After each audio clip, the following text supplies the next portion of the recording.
Bonjour à tous et bienvenue sur First TV Africa. Merci de nous rejoindre sur First News. Voyons ensemble les titres de l'actualité. Constantino Chiwenga, le vice-président du Zimbabwe, hospitalisé d'urgence en Afrique du Sud. Le potentiel successeur de Mnangagwa est dans un état critique. Un incendie s'est déclaré la nuit du lundi à mardi dans un immeuble du 19e arrondissement de Paris. Les pompiers font état d'au moins 9 morts et 37 blessés, mais le bilan pourrait encore s'alourdir. Et enfin, plusieurs pays européens ont reconnu ce lundi le chef du parlementaire vénézuélien, Juan Guaido, comme président en charge pour mener à bien l'organisation d'une élection présidentielle anticipée au Venezuela. C'était là les titres de l'actualité. Retrouvons Romaric Bio pour les détails. Bonjour Romaric, à vous l'antenne. Merci à vous Samuel Kofi, soyez les bienvenus sur First TV Africa, soyez les bienvenus à First News. Également dans ce journal, avant donc la fin de cette édition, un entretien avec monsieur Eric Noba. Il est directeur associé de Nobson, groupe qui évolue donc dans le domaine du marketing digital, du développement commercial et de l'événementiel corporate. Nous aurons donc un entretien avec lui sur les services qu'il propose.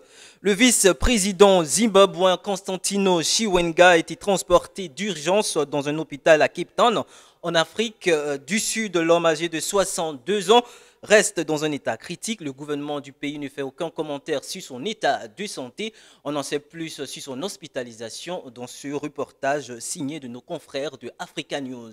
Le vice-président zimbabwéen Constantino Chiwenga suit un traitement en Afrique du Sud pour la deuxième fois en 4 mois après être tombé malade la semaine dernière, d'après la presse locale.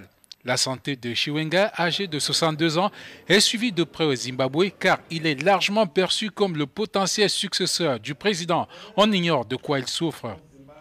En octobre dernier, Chiwenga s'est rendu en Afrique du Sud pour se faire soigner des blessures subies lors d'une explosion durant la campagne électorale en faveur du président Mnangagwa avant le vote du 30 juillet. En décembre, Chiwenga n'avait pu accéder aux revendications des médecins en grève en vue de l'amélioration de leurs conditions de travail et du paiement de leur salaire en dollars. En tant que patron de l'armée, Chiwenga a dirigé le coup d'État qui a renversé Robert Mugabe en novembre 2017. Le vice-président du Zimbabwe reste, après le président de la République, la deuxième personnalité la plus influente et importante du pays.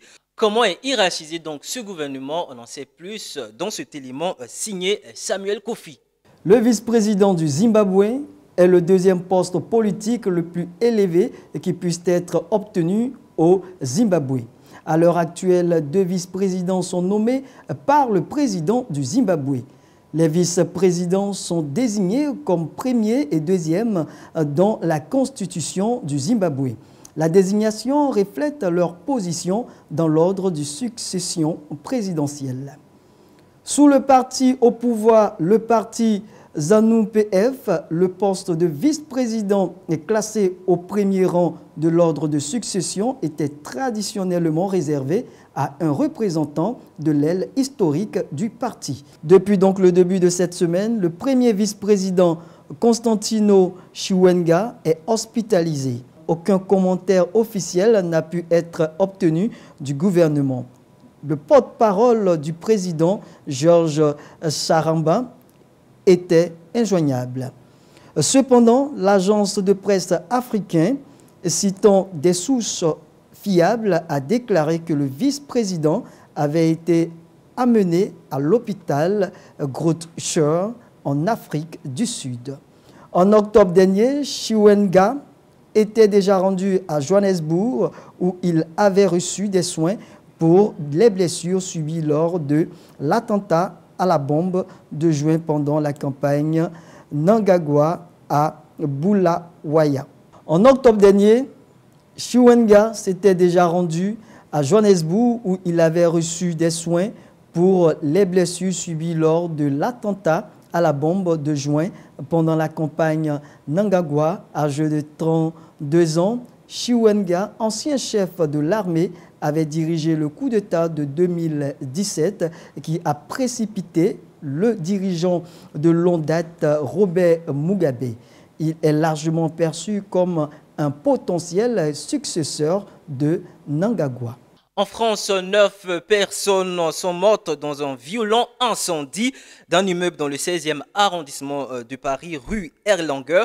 Dans la nuit du lundi 4 au mardi 5 février 2019, une habitante présentant des antécédents psychiatriques a été placée en garde à vue.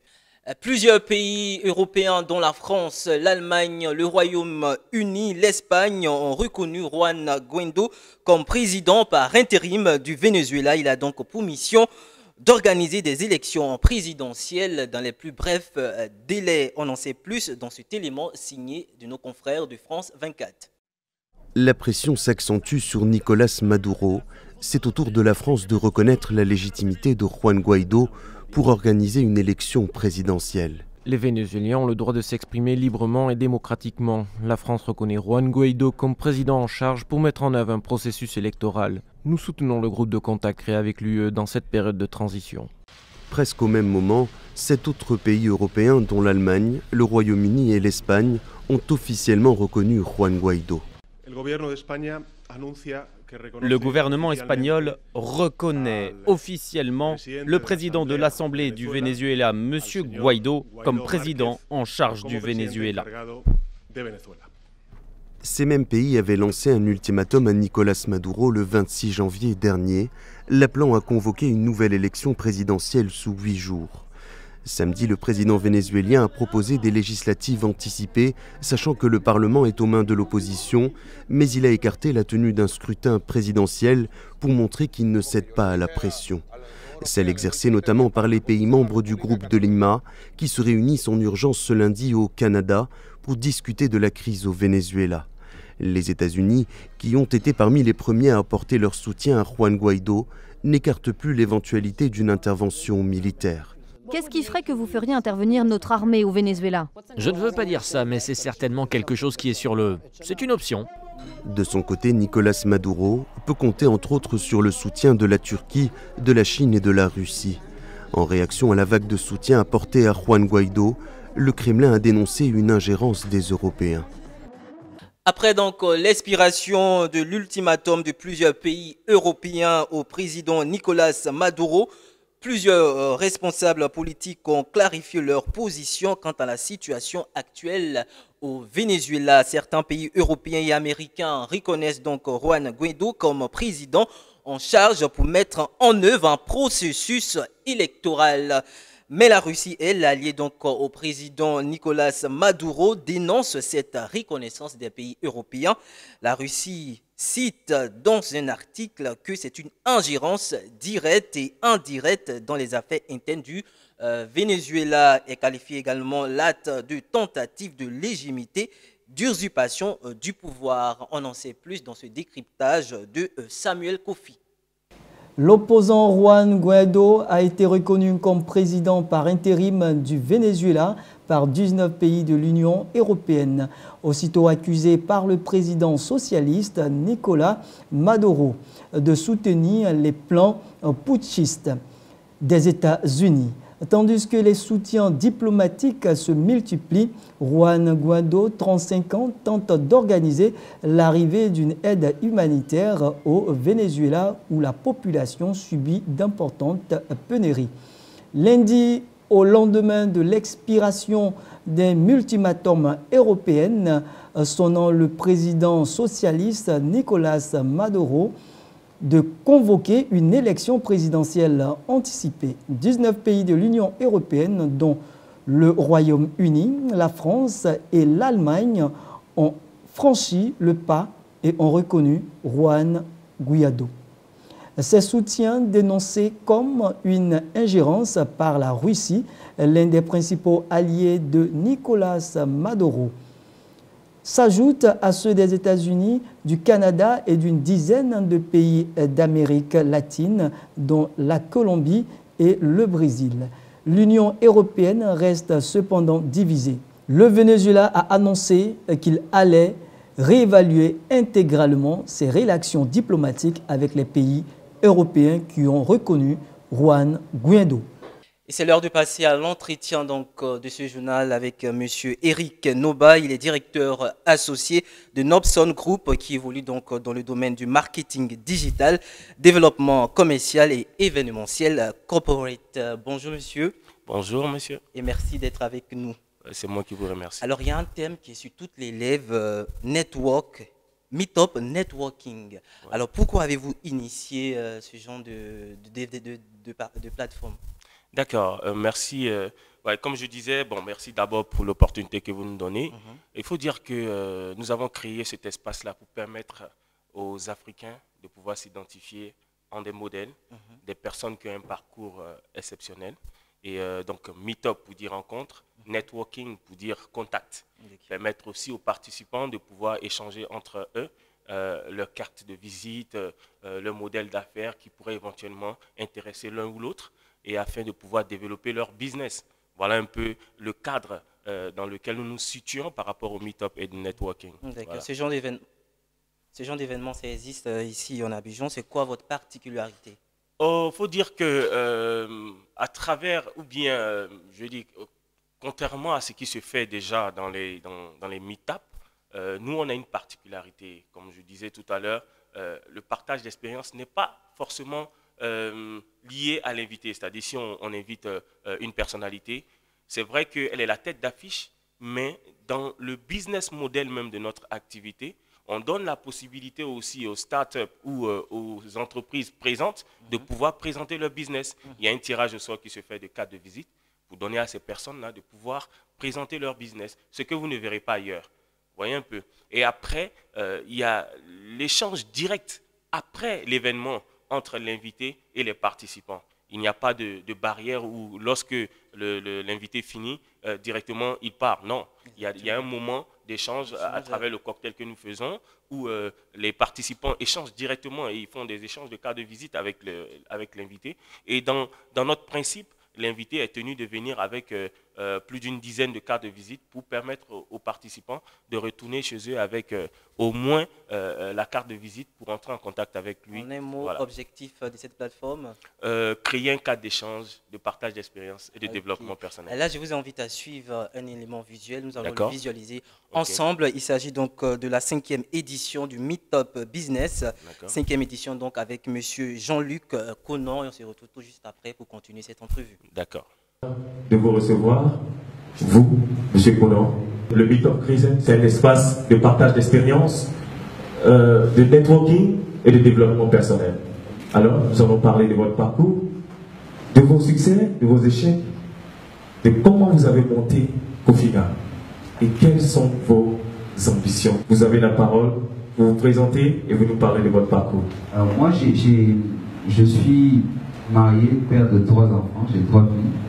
Et j'ai fait mon lycée ici à Notre-Dame d'Afrique.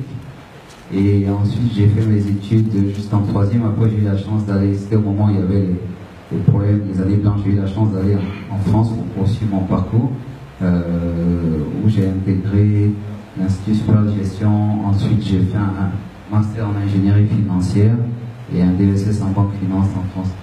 La première chose que j'ai faite pendant que je travaillais, je montais des petites entreprises, des petites sociétés, pas avec beaucoup de moyens. J'ai monté à l'époque une société qui s'appelle Purée Chimie, qui était spécialisée dans la conception de produits chimiques. On a eu un contrat à l'époque, je me rappelle c'était en 2001, c'était un marché à l'époque, on avait à l'époque, il y avait une dizaine de sites, et chaque site était un marché à 300 millions. Donc on avait un marché potentiellement de 3 milliards. Qu'est-ce qui s'est passé? On a mis les premiers millions. Moi j'avais mis 40 millions, elle en a mis 50, quelque chose comme ça, en emprunt. On a commandé des produits, matières premières, et on s'est dit on va lancer les chantiers, on est bon, crac, la rébellion. Tous les contrats annulés. On a utilisé tout notre argent pour acheter des matières premières qui ne servaient plus à rien.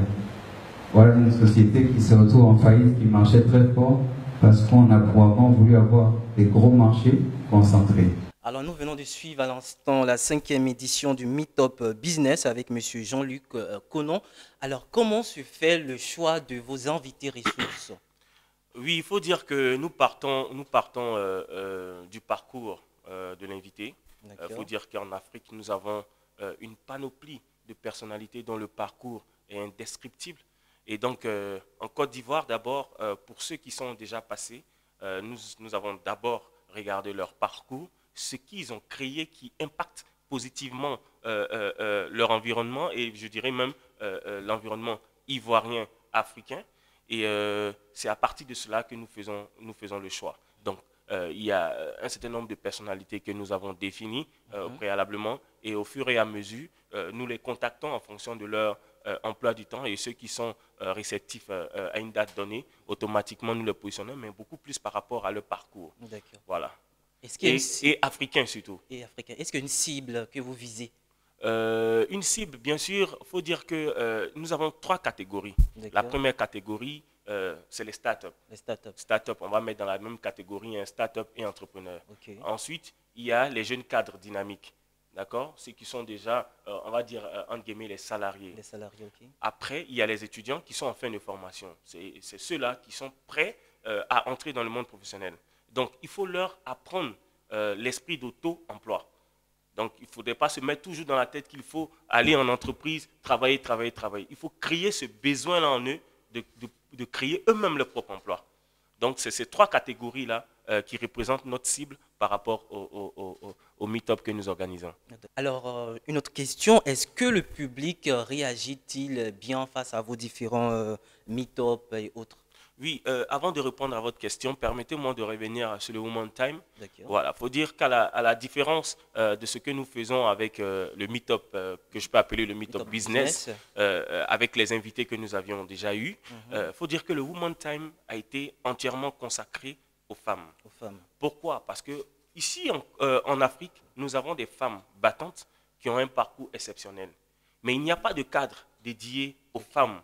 Et nous nous sommes dit, c'est vrai que nous faisons les meet-up business, mais il faudrait quand même qu'il y ait un espace d'échange et de partage, mais consacré entièrement à la femme. C'est la raison pour laquelle nous avons initié le Woman Time. Et nous avons eu quand même, pour la première édition, 2 personnalités de référence. Bien vrai que ces 2 personnalités ont des parcours différents. Je parlais de Marie-Josée Talou, qui est sportive, et puis Madame Sarata Kone, qui est cadre d'entreprise.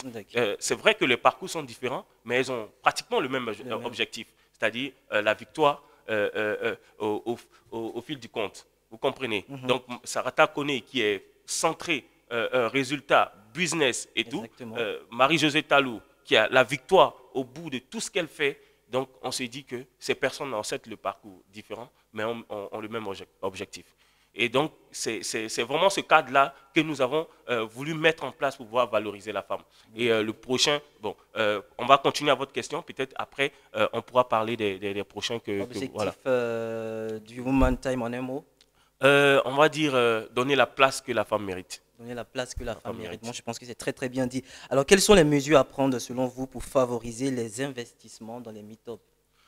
Faut dire que cela dépend du cadre que nous proposons. Faut dire que dans notre cas, une telle plateforme, en réalité, elle devait être gratuite. Exactement. Payer pour aller s'inspirer des autres, pour nous, ce sont des choses qui devraient peut-être être accompagnées par des structures bien déterminées, je ne dirais pas entre guillemets de l'État et tout, mais des organisations qui travaillent dans ce sens. Parce que nous voulons permettre aux Africains de pouvoir, comme je le disais tout à l'heure, s'identifier ou s'inspirer de leur modèle africain. Donc, bien entendu, pour ceux qui voudraient éventuellement investir dans ces cadres-là, je veux dire, c'est le moment. C'est le moment et la plateforme de networking que nous mettons en place est un cadre idéal pour investir et permettre aux Africains de pouvoir participer gratuitement. Donc, il faut dire que c'est faisable. C'est faisable, voilà. Nous sommes déjà à la fin de notre entretien. Est-ce que vous avez un dernier mot? Le dernier mot que j'ai à dire, je dirais par exemple, bon, le 8 mars, nous avons le prochain Woman Time. Le 8 mars, c'est la journée de la femme.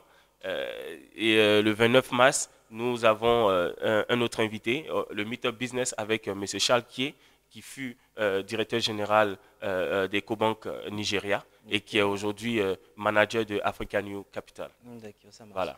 Alors, comment fait-on pour vous joindre? Nous avons notre page Facebook dénommée Meetup and Networking. Nous avons un contact 87 84 65 23 49 40 et 49 16. Et nous avons une adresse mail nobsoncorporation@gmail.com.